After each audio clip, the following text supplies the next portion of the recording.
Okay, is everybody ready for that spelling? FBI speaker is Special Agent in Charge Robert Bohls, R-O-B-E-R-T,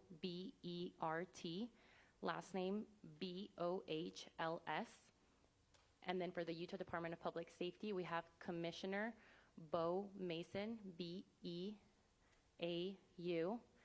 last name M-A-S-O-N. Anyone need me to repeat that? Yeah, one more time. Robert Bohls, R-O-B-E-R-T, Bohls, B-O-H-L-S, and then Beau Mason, B-E-A-U, Mason, M-A-S-O-N.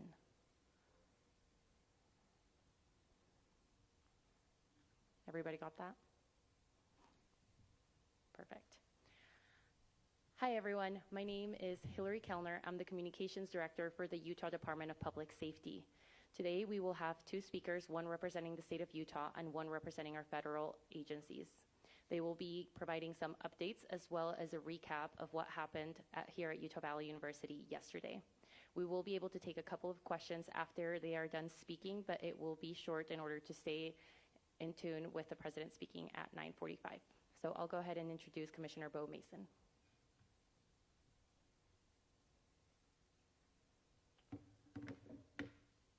Good morning. I am Beau Mason, Commissioner for the Utah Department of Public Safety. I'd be remiss if we didn't start off today and recognize the significance of the day.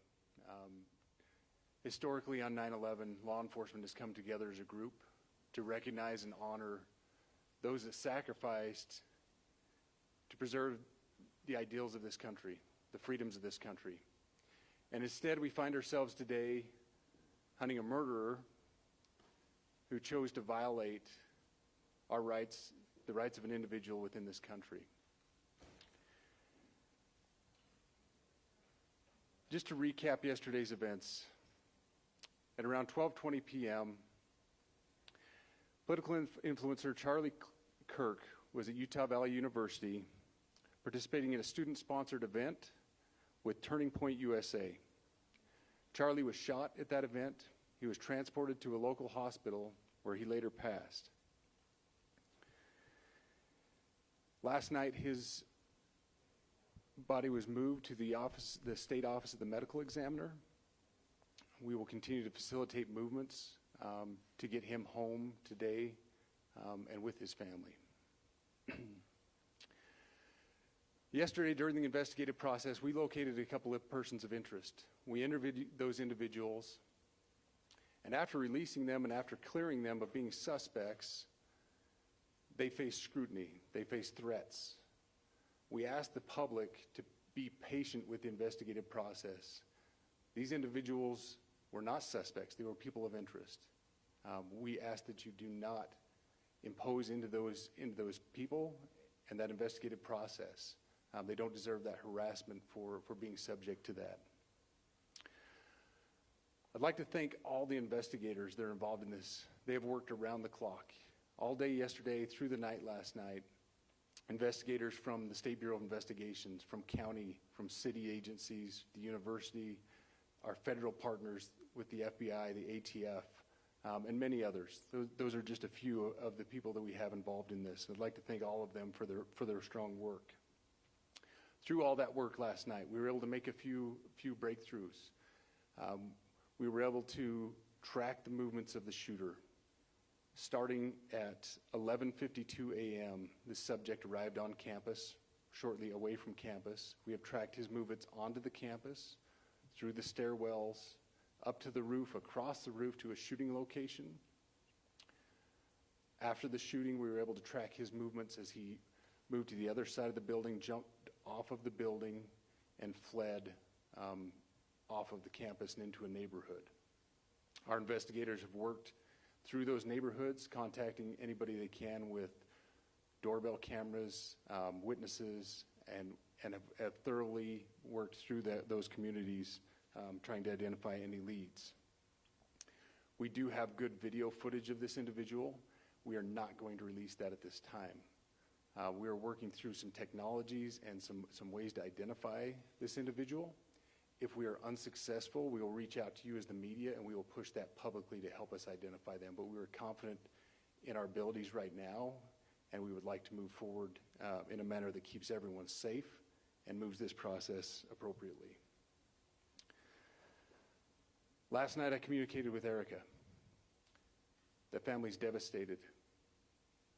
As a commissioner of public safety, as a father, as a husband, I can only imagine what that family's going through. The heinous event that happened yesterday is not Utah. This is not what we're known for.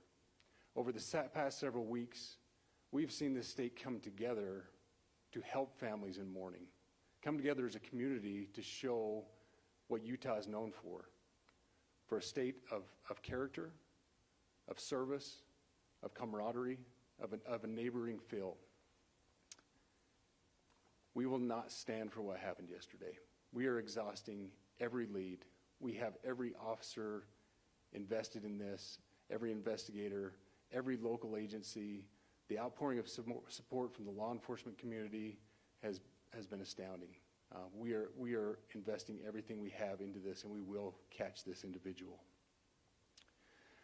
Having walked through the crime scene, through the hallways of this school, through the classrooms, I can't imagine what the people on scene felt as well. A horrific event where some of them barricaded in classrooms, some of them ran in fear. Can't overstate the tragedy and the horrific event that yesterday was, and how we will work to bring to justice the actions of one individual or any other individuals that assisted in that. Our state has gone through a lot, and we will come out successful. With that, I'll turn the time over to Special Agent Bohls. Charge. Good morning. My name is Robert Bohls, and I am the Special Agent in charge of the Salt Lake Field Office. Following yesterday's tragic shooting of Charlie Kirk, FBI agents have been working around the clock in coordination with our law enforcement partners. We are and will continue to work nonstop until we find the person that has committed this heinous crime and find out why they did it. This morning I can tell you that we have recovered what we believe is the weapon that was used in yesterday's shooting. It is a high-powered bolt-action rifle. That rifle was recovered in a wooded area where the shooter had fled. So the FBI laboratory will be analyzing this weapon. Investigators have also collected footwear impression, a palm print, and forearm imprints for analysis. Now, I understand there are a lot of questions about motive. I assure you that all leads, tips are being fully investigated. As of this morning, we have received more than 130 tips. We thank the community for that. The FBI has brought every resource to bear, and we will continue to do so throughout the course of this investigation. The FBI's mission is to protect the American people. It's to uphold the Constitution of the United States.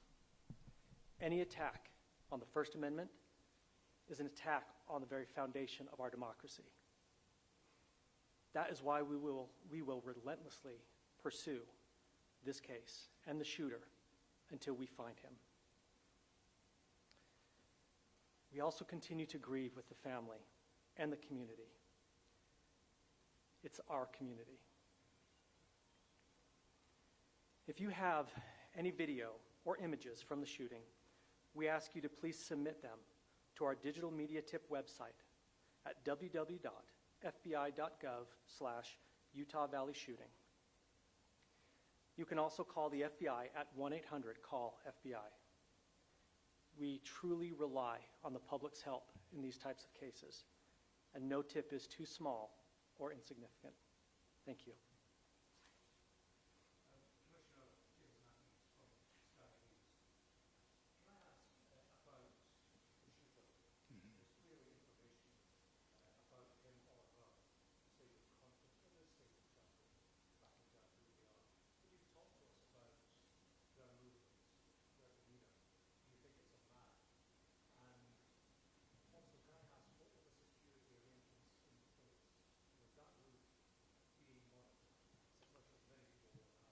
Absolutely.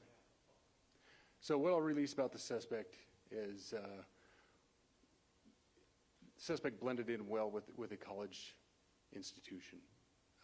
We're not releasing many details right now, and we will soon. But right now we're not. But that individual appears to be of college age. We are confident in our abilities to track that individual. If we're unsuccessful in identifying them immediately, we will reach out for the public's help and the media's help in pushing those photos. That was a new development overnight, working through the night, studying those cameras. So that's something that's new and that we're working through right now. As far as the security, I cannot speak to that. Neither the Department of Public Safety nor the Federal Bureau of Investigation was involved in the planning or security of this event, and that'll have to be a question later for other agencies.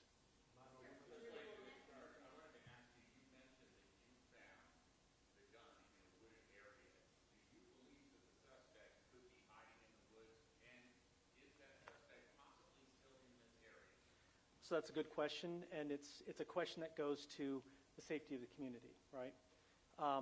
No, not in those woods. We've walked through those woods and secured it. As to the community, I can tell you that this was a targeted event. We don't believe that the community is at risk. However, we are exhausting every resource to find him, and we will do so.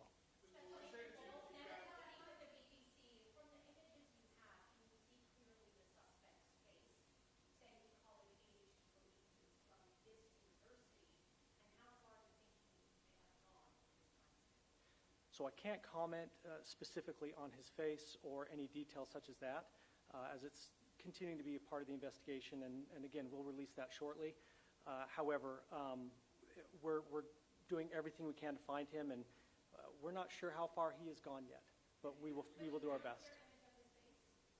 We have images of the suspect.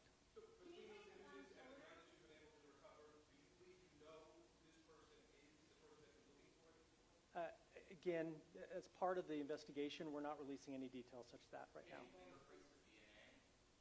We are exhausting all of our resources to be able to collect those, but that's, again, part of the investigation.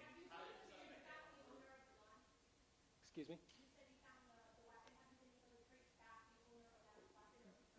We are working on that, but again, part of the investigation that I can't release.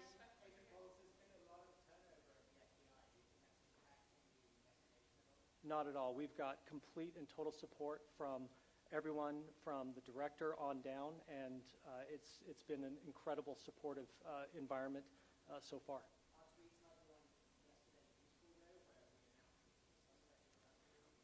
All I can say is that we're working the investigation the best we have with the environment we're given. So thank you.